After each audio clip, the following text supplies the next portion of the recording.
I know it happened a few days ago, but I had to save the story for the most interesting interview we'll have in the next segment. I want to talk about Joe Biden's little dust-up when he was on the campaign trail in Detroit and encountering a Detroit worker, a union worker, who simply wanted to ask a question. I'm going to first ask Matt, the very wonderful producer, to play clip one of Joe Biden interacting with a potential voter. Probably didn't make a great impression. Here you go.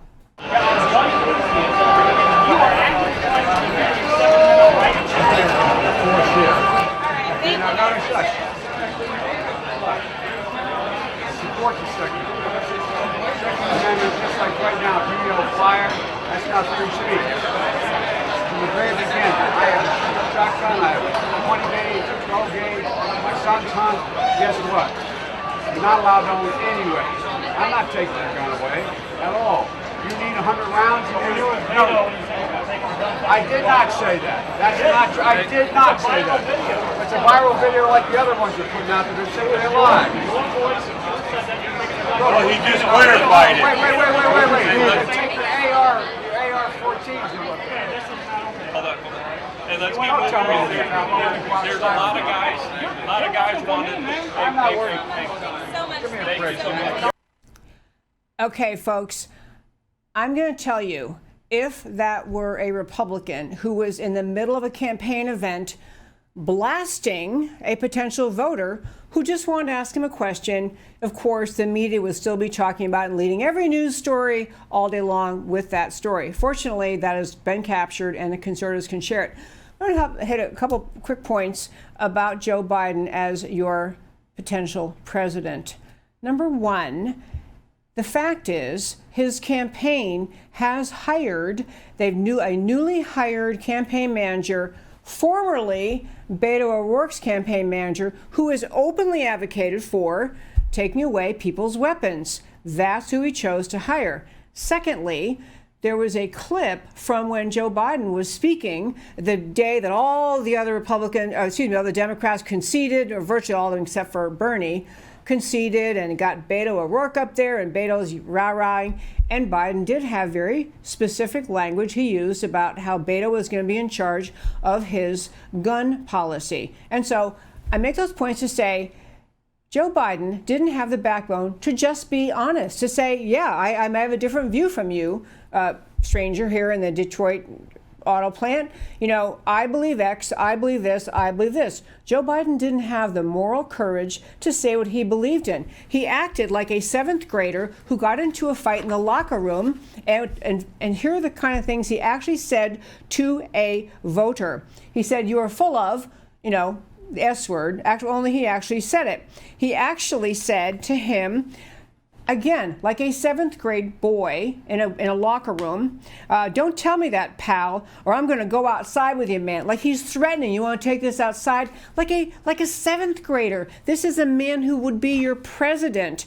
He also, when the person confronting him said, "Actually, you work for me." He said, "No, I don't. I don't work for you." The attitude, and it was just this little interaction with Joe Biden, is a window on mental immaturity, perhaps a touch of mental senility, or more than a touch, and just a flat-out dishonesty about what he stands for. Why not get strong? I mean, Biden's going to get all of the anti-gun vote, the anti-Second Amendment vote. Second Amendment vote. Why not be strong? Why not say, yeah, as a matter of fact, I believe only limited things. I believe I should take away this, whatever it is he wants to say. He can't bring himself to be honest. Instead, he made a bunch of fairly childish and idiotic comments to this guy, who then made the following video. Wrapping up today's First Five, we'll show you the man he was talking to didn't go away peacefully. Jerry Wayne, a Detroit auto worker, made this video for all of us to understand how he sees Joe Biden. I am the union worker that Joe Biden tried to intimidate. Bullshit. Don't be such a worry. Your AR-14s are what. Joe Biden wants to take my AR-14. Let's just not tell him what it really is. AR-14.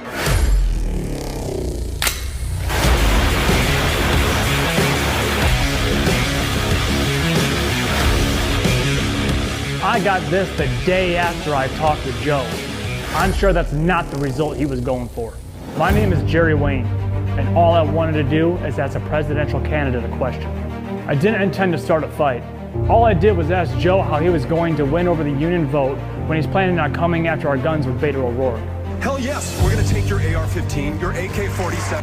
I watched a video where he wanted to make assault weapons, or America's most popular rifle, illegal. So I asked him about it. Instead of answering me honestly, he acted like he never said it at all. You are actively trying to diminish our Second Amendment right and take away our guns. You're full of shit. So when you were with Beto, when you said you're going to take our guns, I did not say that. That's not true. I did not say viral that. video. And you say I'm full of shit? Really, Joe? All I did was ask you about your own comments. So to gun owners out there who say, well, a Biden administration means they're going to come for my guns. Bingo. You're right if you have an assault weapon. The fact of the matter is they should be illegal, period. At one point, he asked me if I wanted to go outside. There's a lot of guys. Why, Joe? To smell all the freedom? And then I ended up telling him, you work for me. And then he went and told me no. Guys want it. I'm not worried. Politicians that have been in office for as long as Joe Biden need to be reminded that they work for us. We do not work for them.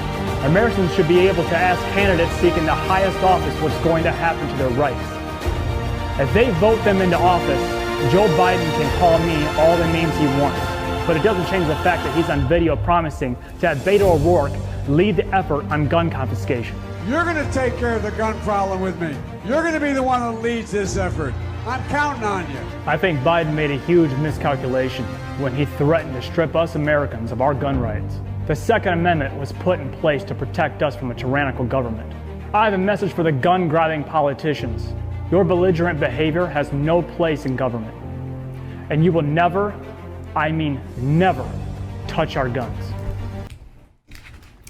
Okay, folks, you gotta love that. Joe Biden probably didn't realize he was talking with someone who would take the battle back to social media. Obviously, the ad we were just playing is an NRA ad, but it's a fabulous video telling Joe Biden and the Democrat gun grabbers that actually America will stand up against the effort to seize our weapons. And that, my friends, is today's First Five.